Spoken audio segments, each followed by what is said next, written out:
Hello friends, संस्कृतशाला में आपका स्वागत है और मैं हूँ सोनल बदलानी।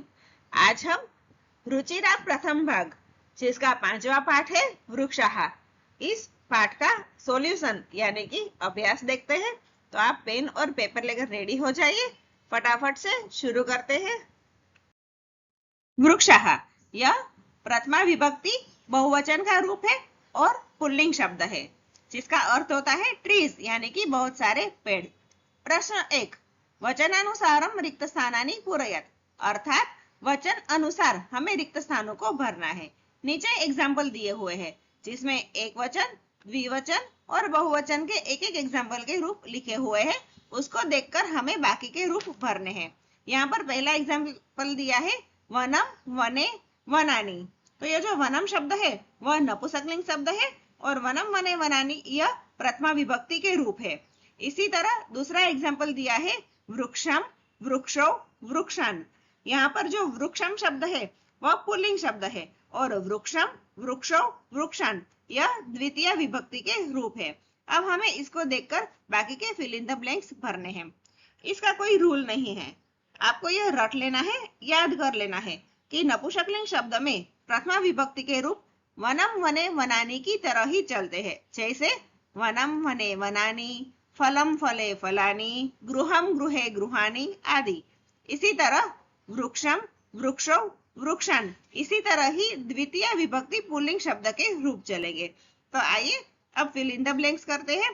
पहले द्विवचन में जले रूप दिया हुआ है तो इसका एक वचन का रूप बनेगा जलम, द्विवचन जले और बहुवचन का रूप बनेगा जलानी। इसी तरह बिंबम, बिंबे, बिंबानी। अब द्वितीय विभक्ति पुल्लिंग शब्द के रूप भरते हैं। एग्जाम्पल है वृक्षम, वृक्षो, वृक्षान।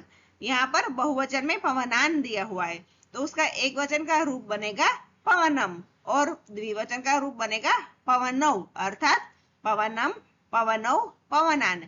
इसी तरह जनम, जनो, जनान। इस तरह से द्वितीय विभक्ति पुल्लिंग शब्द के रूप बनते हैं। प्रश्न 2, कोष्टकेषु प्रदत्त शब्देषु उपयुक्त विभक्ति योजयित्वा रिक्त स्थानानि पूरयत, अर्थात कोष्टक में जो प्रदत्त शब्द, जो शब्द दिया हुआ है उसमें उपयुक्त अर्थात योग्य विभक्ति लगाकर हमें रिक्त स्थानों को भरना है। नीचे एक एग्जाम्पल दिया है अहम रोटिकाम खादामी। यहाँ पर फिल इन द ब्लैंक्स में रोटिकाम लिखा है। जो कोष्टक में शब्द दिया है वह रोटी का है, जिसका विभक्ति है वह द्वितीय विभक्ति रोटी काम बनाया है। यहाँ पर आप देखोगे तो अहम है वो करता है और खादामी है वह क्रिया है, मैं खा रहा हूँ, और जो रोटी का है वह कर्म है। तो कर्म में द्वितीय विभक्ति लगती है, इसलिए रोटिका का द्वितीय विभक्ति का रूप बनाया है रोटी काम। इस तरह से हमें बाकी के कोष्टक, बाकी के जो रिक्त स्थान है वह भी भरने हैं। तो देखते हैं त्वम पिबसी, जल, जल का जो ये भी कर्म है इसलिए द्वितीय विभक्ति लगेगी। द्वितीय विभक्ति एक वचन का रूप बनेगा जलम, तो त्वम जलम पिबसी। ऐसे ही बाकी के भी बनेंगे। जैसे छात्रः पश्यति, दूरदर्शनम है तो छात्रः दूरदर्शनम पश्यति। इसके बाद वृक्षाः पिबन्ति, पवन, तो वृक्षाः पवनम पिबन्ति। ताः लिखन्ति, कथा। यहाँ पर ताहा मतलब वे सब लिख रहे हैं, बहुवचन है, ताहा और लिखन्ति दोनों बहुवचन है। तो इसमें जो द्वितीय विभक्ति का रूप लगेगा वह एक वचन का ही लगेगा, ताहा कथाम लिखन्ति, क्योंकि कर्ता और क्रियापद दोनों में सेम विभक्ति चलती है। कर्म में सेम विभक्ति चले ऐसा जरूरी नहीं है। तो ताहा कथाम लिखन्ति, क्योंकि एक ही कथा लिख रहे हैं, ऐसा नहीं है कि बहुत सारी कथाएं लिख रहे हैं। तो यहाँ पर एक वचन का रूप आएगा आवाम देश गच्छावह जंतुशाला। यहाँ पर भी एक वचन का ही रूप लगेगा आवाम जंतुशालाम गच्छावह। तो इस तरह से आपको फिल इन द ब्लैंक्स को कंप्लीट करना है योग्य विभक्ति के साथ। प्रश्न 3, अधोलिखितेषु वाक्येषु कर्तृपदानि चिन्तयत। कर्तृपदानि अर्थात कर्ता, जो क्रिया को करने वाला है, मेन कैरेक्टर है, उसका हमें सोचकर वाक्य में जो कर्ता पद है वह सोचकर लिखना है। पहला है वृक्षाः नभः शिरसु वहन्ति, अर्थात वृक्ष है वह आकाश को अपने सिर पर ढोते हैं। यहाँ पर वहंती है वह क्रिया है, जो क्रिया वृक्ष के द्वारा होती है, इसीलिए यहाँ पर जो कर्तृपद है वह वृक्षाः है। दूसरा है विहगाः वृक्षेषु कुंजन्ति, यहाँ पर कुंजन्ति है वह क्रिया है, जो विहगा द्वारा यानी कि पक्षी द्वारा होती है। पक्षी है वह वृक्ष पर चहक रहे हैं, तो मेन कैरेक्टर है वह पक्षी है, कर्ता पद है वह पक्षी है, इसीलिए कर्तृपदानि विहगाः है। नेक्स्ट एग्जांपल, पयोदर्पणे वृक्षाः स्वप्रतिबिंबं पश्यति। पयोदर्पणे अर्थात जल रूपी दर्पण में वृक्षाः यानी कि पेड़ स्वप्रतिबिंबम अपना प्रतिबिंब देखते हैं। यहाँ पे जो क्रिया है वह पश्यति देखना है, जो क्रिया वृक्ष के द्वारा होती है, इसीलिए कर्तृपद है वृक्षाः। नेक्स्ट एग्जांपल, कृषकः अन्नानि उत्पादयति, यानी कि किसान अन्न का उत्पादन करते हैं। यहाँ पर मेन क्रिया है वह उत्पादन की होती है, जो कृषकः द्वारा होती है, इसलिए कर्तृपद है कृषकः। नेक्स्ट एग्जांपल, सरोवरे मत्स्याः सन्ति, यानी कि तालाब में मछलियां है। यहाँ पे है यानी कि रहने का काम है वो मछली द्वारा होता है, तो कर्तृपद है वह मत्स्याः है। इस तरह आपको सारे ही सेंटेंस में से कर्तृपद को सोचकर पास में लिखना है। प्रश्न 4, प्रश्नानाम उत्तराणि एक पदेन लिखत, अर्थात प्रश्नों के जो उत्तर है वह हमें एक ही पद में लिखने हैं, पूरा सेंटेंस नहीं लिखना है। पहला है वृक्षाः कैः पातालं स्पृशन्ति, अर्थात पेड़ है वह किससे पाताल का स्पर्श करते हैं। तो आप सबको पता है कि वृक्षाः पादैः पातालं स्पृशयति, लेकिन हमें यहाँ पर एक ही शब्द में लिखना है, तो आंसर आएगा पादैः। अगर आपको पूरा सेंटेंस लिखना है तो आप इस तरह से लिख सकते हो, वृक्षाः पादैः पातालं स्पृशन्ति। दूसरा है वृक्षाः किम रचयन्ति, अर्थात किसकी रचना करते हैं, तो वनम इसका आंसर है, वृक्षाः वनम रचयन्ति। आपको सिर्फ वनम लिखना है, अगर फुल सेंटेंस है तो पूरा सेंटेंस भी आप लिख सकते हो, वृक्षाः वनम रचयन्ति।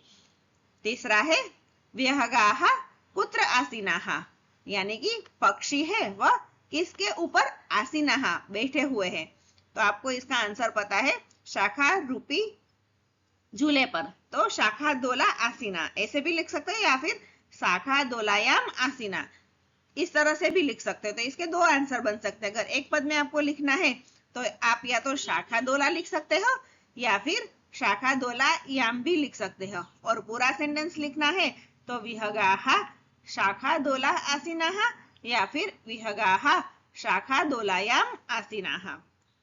नेक्स्ट है कौतुकेन वृक्षाः किम पश्यन्ति, अर्थात पेड़ है वो कौतुक से किम यानी कि क्या देखते हैं, तो आप सबको इसका आंसर पता है, स्वप्रतिबिंबम। तो पूरा सेंटेंस में आएगा वृक्षाः कौतुकेन स्वप्रतिबिंबम पश्यन्ति, और अगर एक पद में लिखना है तो आपको सिर्फ इतना ही लिखना है कि स्वप्रतिबिंबम। तो आप यहाँ पर एक चीज मार्क करोगे कि यहाँ पे जो प्रश्न के लिए प्रश्न जो शब्द दिए हुए है वो उसकी और उसके आंसर की दोनों की सेम विभक्ति बनती है, जैसे कैः तो पादैः, किम तो वनम, कुत्र तो शाखा दोला, किम तो स्वप्रतिबिंबम। इस तरह से दोनों की विभक्ति सेम होती है। तो आपको प्रश्न निर्माण करना है वो भी इजी लगेगा, और आंसर लिखना है तो वह भी आप सही विभक्ति लगा सकते हो। तो यह आप एक चीज मन में बिठा लो कि जो प्रश्न पद है उसका और इसका जो आंसर होता है उसका दोनों की विभक्ति सेम रहती है। प्रश्न 5, समुचितैः पदैः रिक्तस्थानानि पूरयत, अर्थात समुचित यानी कि उचित पद से रिक्त स्थानों को भरना है। नीचे कोष्टक दिया हुआ है जिसमें एक साइड है वह विभक्ति लिखी हुई है, और इसके हमें एक वचन, द्विवचन और बहुवचन के रूप लिखने हैं। पहला एग्जाम्पल है गजः गजौ गजाः, जो प्रथमा विभक्ति के रूप है। इसमें दूसरा एग्जाम्पल है उसके रूप बनेंगे अश्वः अश्वौ अश्वाहा। इसी तरह द्वितीय विभक्ति में दिया है सूर्यम, सूर्यो, सूर्यान। नीचे चंद्र के रूप बनेंगे चंद्रम, चंद्रौ, चंद्रान। फिर है तृतीय विभक्ति जिसमें एग्जाम्पल दिया हुआ है विडालेन, विडालाभ्याम, विडालैहि। वैसे ही मंडूक के रूप बनेंगे मंडूकेन, मंडूकाभ्याम, मंडूकैहि। नीचे चतुर्थी विभक्ति के रूप है जिसमें सर्पाई और सर्पेभ्यः दिया हुआ है। द्विवचन का रूप वानराभ्याम की तरह बनाना है जो होगा सर्पाभ्याम, और वानराभ्याम के रूप एक वचन और बहुवचन में बनेंगे वानराय, वानराभ्याम और वानरेभ्यः। इस तरह से आपको एग्जाम्पल देख के रूप लिखने हैं। आगे पंचमा विभक्ति के रूप दिए हुए हैं मोदकात्, मोदकाभ्याम, मोदकेभ्यः। वैसे ही वृक्ष का बनेगा वृक्षात्, वृक्षाभ्याम, वृक्षेभ्यः। फिर षष्ठी विभक्ति के रूप जनस्य, जनयोः, जनानाम्। वैसे शुक के रूप बनेंगे शुकस्य, शुकयोः, शुकानाम्। बाद में सप्तमी विभक्ति जिसमें है शिक्षके, शिक्षकयोः, शिक्षकेषु। और मयूर के रूप बनेंगे मयूरे, मयूरयोः, मयूरेषु। और अंत में संबोधन विभक्ति जो है हे बालक, हे बालकौ, हे बालकाः। वैसे ही नर्तक, हे नर्तकौ, हे नर्तकाः। इस तरह से आपको रिक्त स्थान भरने हैं और सारे ही रूप है वह याद करने हैं कि कौन सी विभक्ति के रूप कैसे बनते हैं। प्रश्न 6, भिन्न प्रकृति कम पदम चिनुत। अर्थात भिन्न प्रकृति वाला जो पद है वह हमें निकाल के अलग से लिखना है, यानी कि ऑड वन आउट करना है। पहला है गंगा, लता, यमुना और नर्मदा। इसमें आप देखोगे तो गंगा, यमुना और नर्मदा ये सारे रिवर के नाम है। तो इसमें जो ऑड वन आउट है वह है लता। दूसरा है उद्यानम यानी कि बगीचा, कुसुमम यानी कि फूल, फलम यानी कि फल और चित्रम यानी कि चित्र। इसमें जो भिन्न प्रकृति का शब्द है ऑड वन आउट है वह है चित्रम, क्योंकि बाकी के तीनों है वह बाग में होते हैं। नेक्स्ट है लेखनी, तुलिका, चटका और पाठशाला। इसमें ऑड वन आउट है वह है चटका, क्योंकि वह पक्षी है। और बाकी जो तीनों वर्ड है लेखनी, तुलिका और पाठशाला, यह पाठशाला से संबंधित है। नेक्स्ट है आम्रम यानी कि मैंगो, कदली फलम यानी कि कदली फल, मोदकम यानी कि लड्डू और नारंगम यानी कि ऑरेंज। तो इसमें भिन्न ऑड वन आउट यानी कि भिन्न प्रकृति का पदम जो है वह है मोदकम। तो इस तरह से आपको ऑड वन आउट करना है। Thanks for watching. Please like, share and subscribe my channel.